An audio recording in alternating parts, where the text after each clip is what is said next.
હું કાયમી જોવા આવો? ભાઈ આ શું કરીએ બાપા, આ ખેડૂતની વેદના જોઉં ને.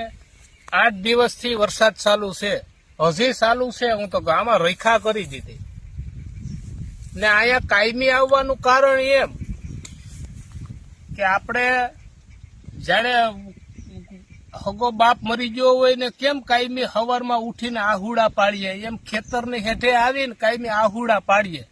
9 દિવસની કર્યા હોય ને જાણે આપણે બેસણું રાખ્યું હોય ને કેમ અમે બેસણામાં જઈએ, એવી અમારી હાલત થઈ ગઈ. આ બેસણું છે અમારું, તોય સરકાર અમારું હજી સર્વે તો કરાવતી નથી, કઈ ધ્યાન તો આપતી નથી. આમાં સર્વે એ શું થાય હે? ઉપર આપણે જે મેઘરાજા છે એ તો તમારું નહીં માને, પણ સરકારને તો અમે વિનંતી કરીએ, તમે તો ખેડૂતનું માનો, મારા ભાઈ બાપ તમે કહેવાવ. આમાં અમારી આખી 3-4 મહિનાની મોસમ ધોવાઈ ગઈ, આ ધૂળ જેવા પાથરા થઈ ગયા.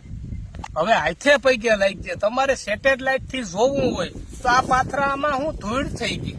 એના કરતા આ વરસાદ આવે, મેઘરાજા તો નથી માનતો, પણ તમે રૂપિયાનો વરસાદ વહરાવી ગયો ને કે 3-3 લાખ રૂપિયા આલો ખેડૂતના ખાતામાં નાખી દઈએ, એને રાજીના રેડ થઈ જઈએ.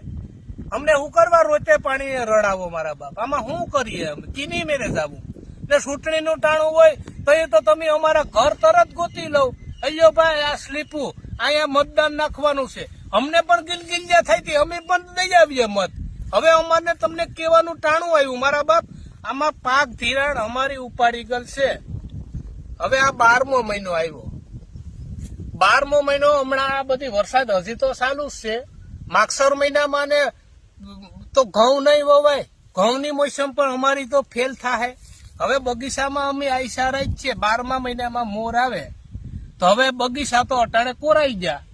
હવે અમારું તો દિવાળીથી તમે ભાઈ માનો ને તો આમ ખેડૂતનું તો વરહ પૂરું થઈ ગયું. લઉં ને આમાં ખેડૂતને ખરેખર સરકારને અપીલ કરવી જોઈએ કે અમારું પાક ધિરાણ છે ને એ 4થા મહિનામાં અમે ભરી નહીં આવી જઈએ.